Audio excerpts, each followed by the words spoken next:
Abolition. Today. You are now about to witness the strength of street knowledge. For the New Jack City.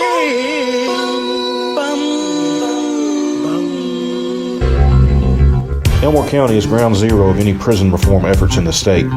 The county is home to 5 facilities operated by the Alabama Department of Corrections, which create a total of 595 jobs.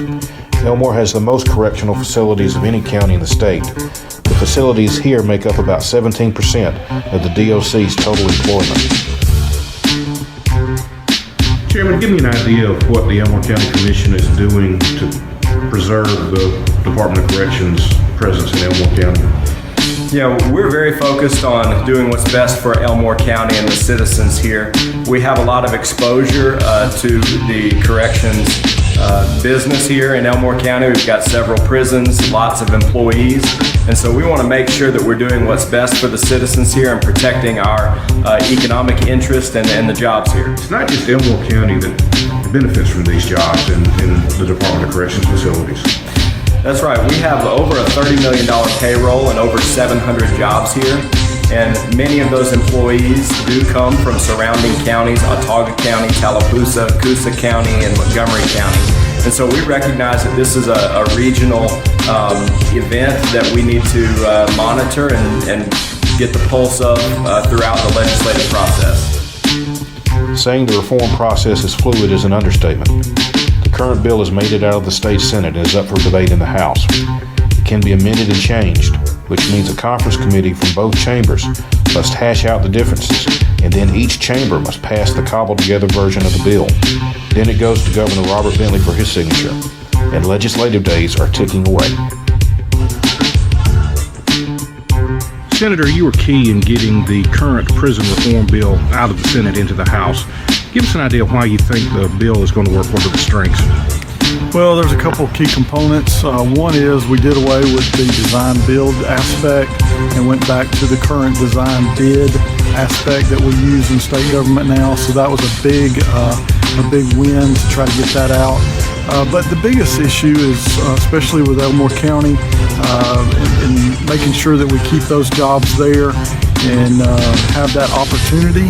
The way the bill is structured now, Elmore County has a say in what's going to happen. The original bills, they really had no say. It was just going to happen. Now we have some ability to affect the process. So that's a big win in the bill. Clyde, Elmore County is in your district. How important is it to keep all the prisons in Elmore County? Well, it's very important, but more important than that is the wardens who are there in those prisons, working in those prisons. Those wardens are the ones who are protecting us as a society from those who would seek to do us harm. I represent those wardens. So getting them and the prisons into a more secure, a more stable environment is very, very important because those wardens deserve to go home to their families every night. Now, what about the economic development for Elmore County? How important is that for the continued economy? It is important, and if one of these prisons are built there, it actually would be an increase probably from around 400 jobs to 700 jobs. So it could be a significant economic positive impact if a new prison's built there.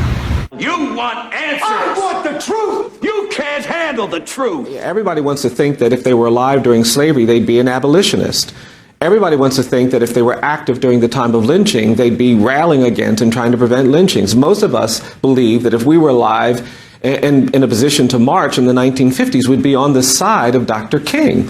But today, we are in the face of all of these problems. 1 in 3 black male babies is expected to go to jail or prison. There are these constant unarmed shootings of unarmed black people.